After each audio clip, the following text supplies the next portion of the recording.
Buenos días a todos y todas. Hoy con Mariana les vamos a contar un poco esto de a qué llamamos mito medieval, de dónde viene, a quién se le ocurrió, cuál es la propuesta. Y Raquel, si querés pasar. ¿Es posible hablar de un mito medieval? Ahí lo vemos a este personaje tratando de sacar cuentas de qué es Me Too y cómo se combina el Me Too con lo medieval. Y pasa diapositiva. Mm. Eh, la propuesta del Me Too medieval es la propuesta de cuatro autoras que propusieron un... eh, ¿Querés pasar, Raquel, diapositiva? Sí, a ver, ahí. Yo lo veo trabado, no sé si lo ven ya que haya pasado. No, no, sigue los ojos de este, ¿Se bueno, ve? no, ahí detuviste el video, pero no pasa de Aparece ahí. diapositiva. Ahí Ahí está, sí, bien. Ah, pero ahí este me quedó en el medio. No, ahí lo vemos bien nosotros. Ah, el de pedagogía y profesión, ese, Sí, New ahí Gender está. Studies. Sí. Bien, El, Ahí vemos el dossier en el cual las bueno, autoras, eh, Barrington, Lambert Weissig, Ditley Consent, eh, invitan a- a- a explicar a distintas autoras que trabajen el tema del Me Too en la literatura medieval y los invitamos a que lo lean después, a que tomen nota, a que vayan y se metan.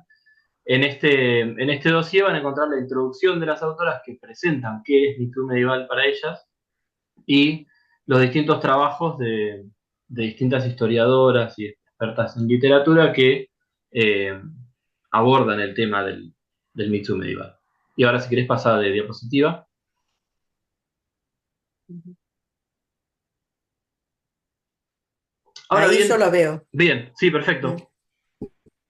¿Cuál es Bien. digamos, en qué contexto se propone esto del Me Too medieval, de cruzar el Me Too con la literatura medieval?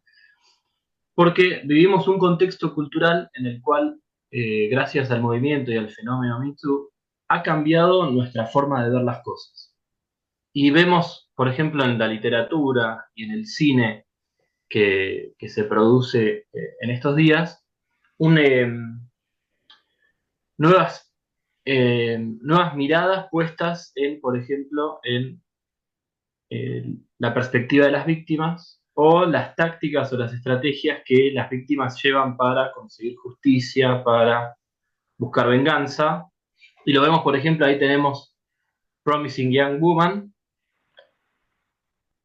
No sé si ahí se salió la Se diapositiva, fue ¿no? Raquel. Ah, ah, Yo lo puedo compartir. Ahí ah, volvió. bueno, dale. ah, No sé, Raquel, si lo querés compartir de nuevo vos o lo comparto yo, si no, si me dan permiso. Ahí está, ahí volvió Bien. la presentación.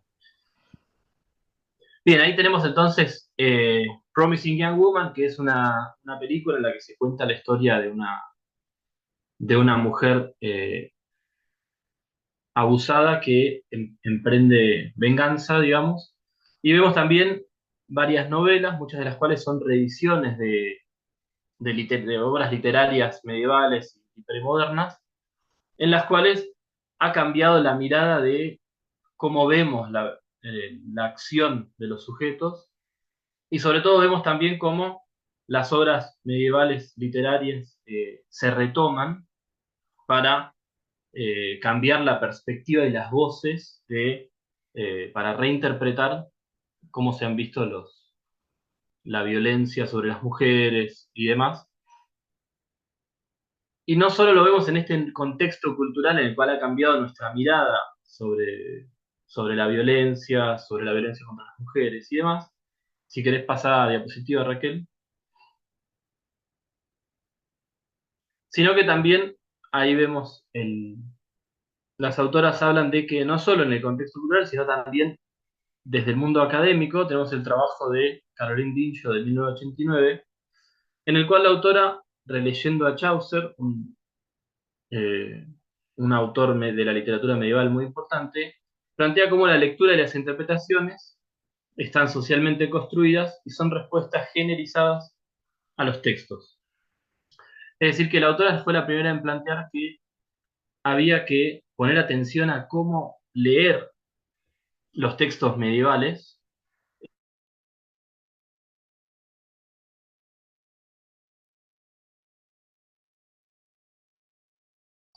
desde la mirada de los hombres sin atender a la violencia, a las formas de dominación que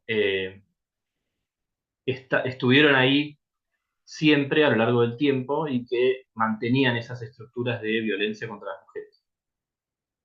Si les parece, comparto yo pantalla, ¿no? Dale, ¿puedes? A ver si ahora me deja. Si no, yo intento. Ahí se ve.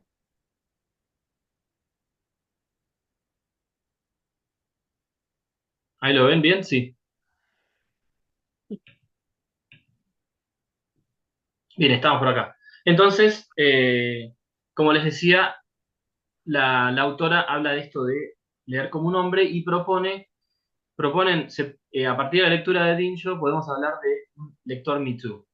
Que el lector Me Too sería una persona, digamos, un sujeto que lee tomando en cuenta todas las enseñanzas y todo lo que aprendemos a partir del Me Too. Es decir, que lee tratando de capturar y de descubrir esas estructuras escondidas, eso que siempre ha estado ahí y que no hemos visto. Eh, y entonces este es el contexto y los aportes que tenemos para que las autoras puedan plantear el Me Too. Y ahora le doy la palabra a Mariana. Bien, buenos días a todos y todas. Antes de ir a lo medieval específicamente, pensamos que es importante entender qué es esto del fenómeno o movimiento Me Too. Quizás aquí en Argentina unimos ambas cosas bajo el hashtag Me Too, pero es importante saber que hay dos patas en esta mesa. Está por un lado el fenómeno de las redes sociales y por otro lado un movimiento más quizás desde el activismo, desde lo académico. Entonces, vamos al hashtag MeToo, que es el que más conocemos, porque se ha hecho muy viral a partir del año 2017, a partir de un posteo en Twitter de la actriz Alisa Milano, donde ella llama a que todas, especialmente las mujeres, que todas digan su denuncia, que cuenten esta experiencia traumática que han pasado. Si querés, Javier, pasar y vemos el tweet que ella publicó. Este es el tweet de Alisa Milano. Ella ya había denunciado al productor Harvey Weinstein, que luego fue condenado por abuso sexual y por violación a 23 años de prisión. Además, perdió su compañía, The Weinstein Company, que era la compañía de Hollywood. Este es el tweet que publica Alisa Milano, que dice algo así como: si has sido acosada o agredida sexualmente, escribe Me Too como respuesta a este tweet. Ella cuenta que esto se le ocurre a partir de un amigo que le dijo: si todas las mujeres que han sido acosadas o agredidas sexualmente escribieran Me Too como un estado, podríamos darle a la gente una idea de la magnitud del problema. A partir de este tuit y a su vez de muchas denuncias que estaban apareciendo en The New York Times sobre otras personalidades masculinas del mundo de Hollywood, se hace viral esta idea del Me Too como denuncia de abusos sufridos a personas individuales, aquí, a sujetos. Lo que intenta hacer esto es darle voz. Si querés volver atrás, Javier, que tenemos algunas características del fenómeno Me Too.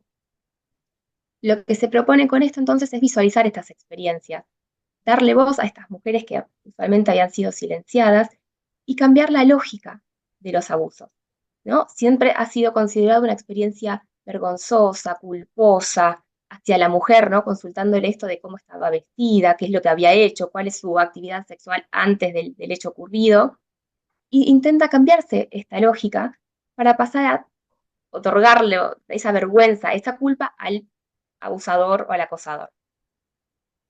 A partir de esto, en Argentina, en el año 2018, ¿no? Para poder verlo desde lo local, surge el movimiento Mirá cómo nos ponemos, a partir de la denuncia de la actriz Thelma Fardín, quien había sido su compañero de elenco ya unos cuantos años antes, cuando ella tenía 16 años. Ella denuncia que él la violó en un hotel en Nicaragua mientras estaban haciendo una gira con la obra teatral que había surgido a partir de la novela. Entonces acá en Argentina, a partir de un colectivo de actrices, surge el movimiento Mirá cómo nos ponemos, tomando una frase que ella denuncia que él le dijo, mirá cómo me pones, al referirse a su erección que se le generaba al verla.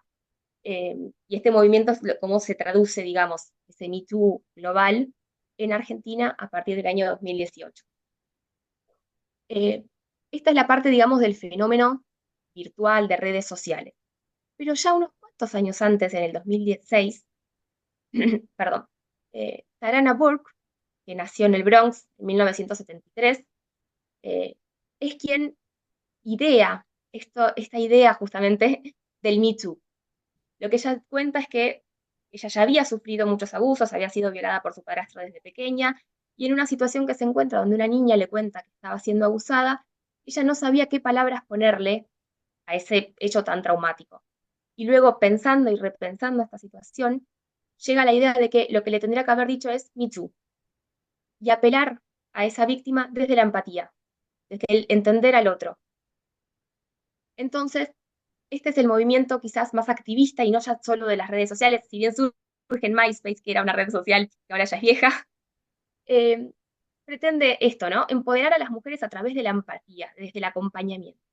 Pero no solo quedarse en la denuncia de casos individuales, como quizás hace el fenómeno de la red social, que es el a mí me pasa esto, sino intentar desestabilizar, quebrar las estructuras de poder que fomentan y permiten esta violencia sexual. A su vez, lo que ella llama es a atender que dentro de la violencia sexual se entrecruzan todo tipo de opresiones. ¿Sí? Entran en juego opresiones de raza, de clase, no solo de género. Entonces, si querés pasar dos diapositivas, Javier, una más. ¿Ya Muchas se ve? gracias. No. Ahí está, Ahora perdón. sí. Ella es Tarana Burke, da muchas conferencias, asiste a muchas marchas, es decir, en sus figuras se entrecruzan también estas dos patas del fenómeno Me Too. Y ella lo que dice es, por ejemplo, tiene que haber un cambio en la cultura. Debemos hablar sobre los sistemas existentes que permiten que prospere la violencia sexual. Es decir, que hay que dar un paso entre esto de contar la propia experiencia, ya no sentir vergüenza, sino cargar esa vergüenza en el acosador, en el violador, pero además hay que romper con las estructuras, las jerarquías de poder que habilitan ese tipo de violencia. Perdón. Ella lo que pretende es un cambio a largo plazo y no solo ejercer justicia en cada caso de violencia sexual. ¿Querés avanzar vos, Javier, con la Sí, tuya? sí. Entonces, eh, retomando, digamos, esta descripción del Me Too como fenómeno y el Me Too de la parte académica, más o académica o si se quiere activista, que busca cambiar esas estructuras de larga data de dominación, las autoras del dossier definen el Me Too medieval con una frase que dice: es posible volver sobre los textos medievales porque tienen mucho para enseñarnos sobre la larga historia del consentimiento. Es decir, que podemos volver a los textos medievales para repensarlos, rediscutirlos y leerlos de nuevo, volver a leerlos, pero esta vez pensando en todo esto que nos plantea el movimiento Me Too. Es decir, preguntarnos qué rol están jugando cada uno de los actores que aparecen en las novelas, en las poesías y demás, y de qué manera podemos ver cómo estas estructuras de violencia sobre las mujeres y de violencia intersectada con otras formas de dominación han estado siempre en la historia y han tomado distintas formas, y es posible hacer dialogar el presente con el pasado, es decir, hacer dialogar las formas que sufren hoy las mujeres de violencia con aquellas que nos muestran los textos del pasado. Entonces, un poco que esto del Me Too medieval es combinar todo lo que vemos o todo lo que nos enseña el fenómeno y sobre todo el movimiento Me Too y aplicarlo a los textos medievales y volver a leerlos ya como un lector Me Too, no como un lector, digamos, no como siempre se han leído, sino leerlo a través de la óptica del Me Too. ¿Y qué podemos encontrar en estos textos?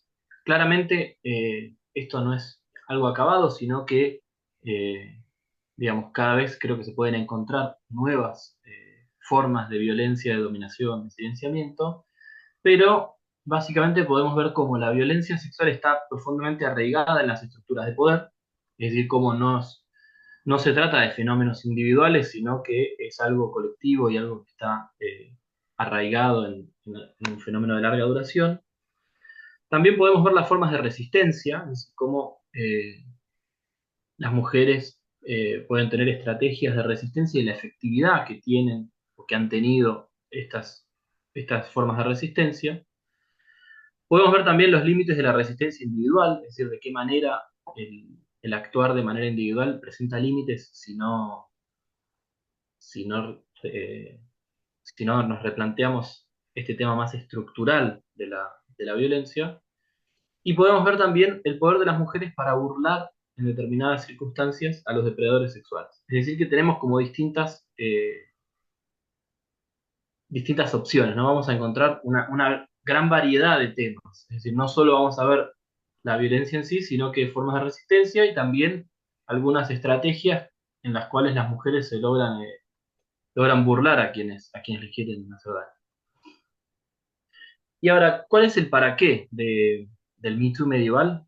Y encontramos dos cuestiones centrales. En primer lugar, la enseñanza, es decir, para enseñar los textos medievales, se puede llevar esta metodología, llamémoslo así, a las aulas de historia, de literatura, de cualquier disciplina, pero tiene que ser una pedagogía basada en el trauma. ¿Qué quiere decir esto?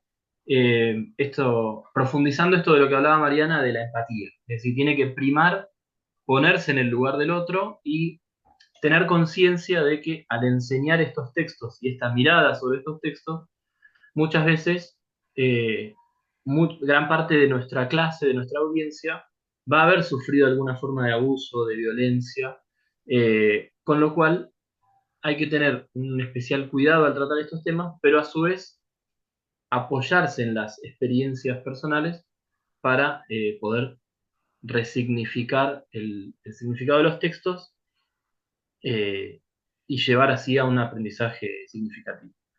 Y por otra parte, en la investigación, porque prácticamente cualquier texto puede ser releído desde esta perspectiva de Mitsu, siempre prestando atención a elementos que siempre han estado ahí, pero que nunca hemos visto. Es decir, ahora vamos a ver algunos casos, ver de qué manera en todos estos textos siempre ha estado escondida alguna forma de silenciamiento, de violencia sexual, de intersecciones, de esto que hablábamos de distintas formas de dominación y de violencia, que siempre han estado ahí, pero que hay que sacarlos a la luz. Ahora les vamos a contar un poco algunos casos en los cuales algunos casos de estudio.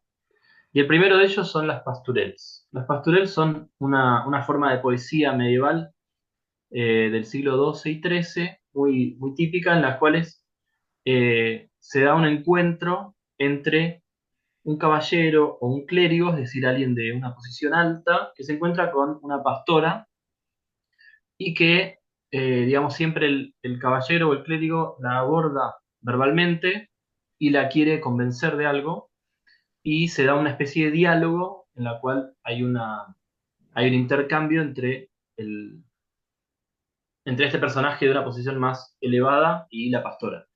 Siempre los pastoreos tienen distintos desenlaces, es decir, en algunas ocasiones el, el caballero por la fuerza logra abusar de la pastora, en otras, eh, digamos, la pastora logra resistir y en otras directamente la pastora logra burlar a su agresor. Y vemos cómo lo más importante es que estos textos han sido siempre tratados, digamos, de manera picaresca y leerlos a partir del Me Too nos puede permitir rescatar las historias que traen estos pastores y compararlas con situaciones actuales que viven las mujeres a diario, por ejemplo, con el acoso callejero. Es decir, cómo el acoso callejero y en las pastorels muestran una escena que se repite a lo largo del tiempo, es decir, que forma parte de una estructura de larga data, y a su vez las pastorels muestran la intersección de varias formas de poder y de ventaja. Es decir, quien aborda a la pastora tiene con ella diferencias no solo de género, sino de una posición económica más privilegiada, de edad, es decir, suele ser mayor que la pastora, que suele ser una niña, y de fuerza, porque el caso del caballero está armado. Es decir, todos estos elementos estaban de alguna manera escondidos y gracias al Me Too los podemos ir desentrañando. Un ejemplo es, por ejemplo, en Come Over the Woods, Fair and Green, el hombre le propone a la campesina, le inventa una ley local según la cual le tiene que pagar para pasar por un lugar y le dice que le tiene que pagar. La campesina está buscando flores y como no puede pagarle porque es pobre, debe pagarle con su cuerpo. Entonces, en este pasturel, la campesina termina pagándole con su cuerpo a este acosador que está pasando por ahí y que la engaña. Es decir, ahí tenemos a través del engaño y de tener una posición social más privilegiada, se aprovecha de que la pastora no puede pagar y termina abusando de ella. Y otro caso que voy a contar brevemente porque tenemos poco tiempo, pero que es muy interesante, es el de Criseida y Troilo, que es una obra de Chaucer, en la cual eh, Pándaro, que es el tío de Criseida y amigo de Troilo, consigue en lo que tradicionalmente se leyó como convencer a Criseida de que se enamore de Troilo y terminen estando juntos. Y ahí ponemos personajes y escenas divertidas, entre comillas, y lo mismo podría pensarse que es una escena de amor, entre comillas, porque en realidad lo que vemos en esta historia, y sobre todo en la escena de consumación entre Criseida y Troilo, es que Pándaro y Troilo se la están intercambiando, es decir, Pándaro cede a su sobrina como si fuera un objeto, y en la escena de consumación, Pándaro se mete en la habitación de Criseida por la noche, vemos cómo la va presionando para que acepte estar con Troilo, cómo le dice que no llame a otras mujeres, es decir, que la deja sola, y a su vez que le dice que tiene que aceptar estar con Troilo porque lo que hace es poner en juego su capital social como mujer respetable. Es decir, que vemos ahí un montón de elementos que nunca habían sido leídos, es decir, que esta escena siempre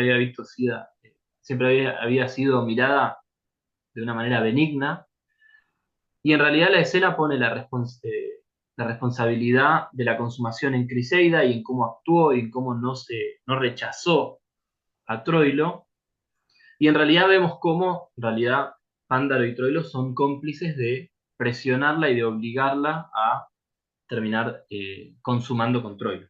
Por lo tanto, en esta obra podemos repensar el tema del consentimiento, al igual que en las pastorelles, como un problema que ha estado presente en la larga duración y que podemos rastrear hasta estas obras medievales. Vamos a ver rápidamente otros dos ejemplos de cómo podemos hacer con este Me Too medieval. Por ejemplo, en los romances, ¿qué pasa con ese consentimiento femenino? Está, no es algo que había planteado recién Javier. Lo que propone es esto, revisar también los géneros romances a la luz del Me Too y ver qué pasa con esta resistencia que pueden o no poner las mujeres ante ciertas prácticas abusivas y también cómo estas mujeres atraviesan el sufrimiento, qué es lo que pasa después de la violencia sexual. Para estas cosas, para todos los géneros, es interesante tener en mente el concepto de ciudadanía sexual. Implica esto de reconocerse como sujetos sexuados y también respetar al otro, ¿no? Diríamos, es el reconocimiento del propio derecho a la autodeterminación sexual y el reconocimiento de ese mismo derecho en los demás. Y es una percepción de ser seres emancipados en relación a lo sexual y de ser agentes de acción por propia voluntad. Si es esto, el derecho a la gestión sexual socialmente producido. Esta ciudadanía sexual no era reconocida en muchas obras en las mujeres, con lo cual aquí viene esto que hablaba también Javier, de el silenciamiento o el no consentimiento de estas mujeres que no era tenido en cuenta.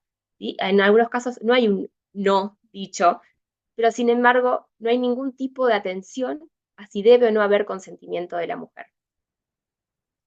Pensemos, por ejemplo, escenas de raptos, en algunos cuentos de caballeros, ¿no? Esos raptos no está puesto el foco en la mujer, sino quizás también en qué se consigue a partir de ese rapto o a partir de ese intercambio de la mujer, ¿no? La mujer también como bien, como mercancía de intercambio. También pensemos en estos cuentos de caballeros y en la idea de que el caballero tiene que hacer hazañas para mostrar su valor, y en esas hazañas también se incluye quizás hacer justicia por alguna mujer que ha sido agredida sexualmente. Pero ¿son todas las mujeres entran en esa protección? No, entran las nobles. ¿Habría algún caballero que lucharía por alguna lechera que ha sido agredida? ¿Le daría el mismo estatus a ese caballero? No. Entonces acá vemos cómo también esto que nos plantea Tarana Burke, hay distintas opresiones, distintas marginaciones que se entrecruzan en esa vulnerabilidad de la mujer, en esa violencia sexual. Si podés pasar, Javier, pasamos al otro, así no robamos más tiempo a nuestros compañeros también. A partir de esto, ¿no? Justamente la vulnerabilidad de la mujer que se toma, por ejemplo, como una hazaña para un caballero, también nos pasa hoy en día. Y vamos a tomar la figura de Taylor Swift, que está tan de moda, y representa a ella todo lo que uno podría estereotipar de mujer exitosa, mujer empoderada, millonaria, dentro del estereotipo que tenemos de canon de belleza occidental. Y así todo, sufre en su figura esta desestimación a su autoridad cultural. Tomamos lo cultural debido a que ella viene del campo de la música. Esa autoridad continuamente se ve menoscabada para intentar lograr reconocer sus logros a partir de figuras masculinas, sus productores, o que sus letras de canciones han sido inspiradas en letras de otros hombres anteriores. Entonces, desde obras medievales hasta hoy en día, y pensemos en el medio, la importancia que tuvo la pandemia para la vulnerabilidad. Todos somos vulnerables, todos fuimos vulnerables, y sin embargo, desde la Edad Media, pero hoy también, la mujer es foco de esa vulnerabilidad, y cómo a partir de esa vulnerabilidad se puede quitarle la autoridad a la mujer, que no sucede así con los hombres. Aunque la vulnerabilidad está en todos, el foco está puesto en la mujer.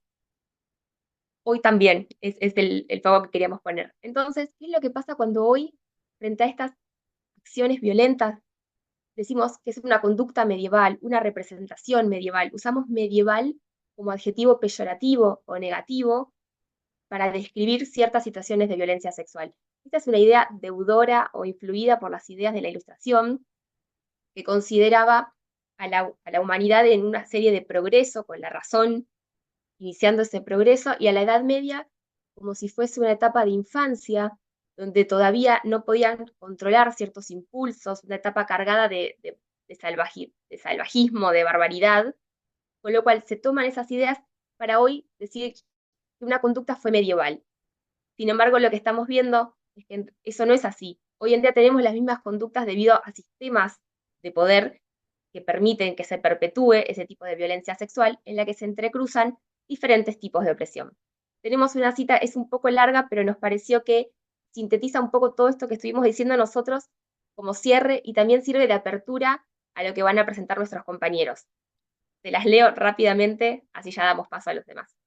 Denominar a las misóginas o monstruosas representaciones actuales de la violación como medievales entrelaza una superioridad ética con una narrativa histórica del progreso, y elude preguntas siempre difíciles sobre el poder político, la autonomía, la responsabilidad social y las creencias, ya sea en Dios, la ciencia o la justicia. Por estas razones, enseñar acerca de la violación y sus representaciones en la Edad Media puede ayudar a los estudiantes a reflexionar en profundidad sobre sus propias perspectivas y, uno espera, aspira a fomentar conversaciones políticas más sustanciales y matizadas sobre el abuso en la actualidad. Y pensando así, damos paso a nuestros compañeros.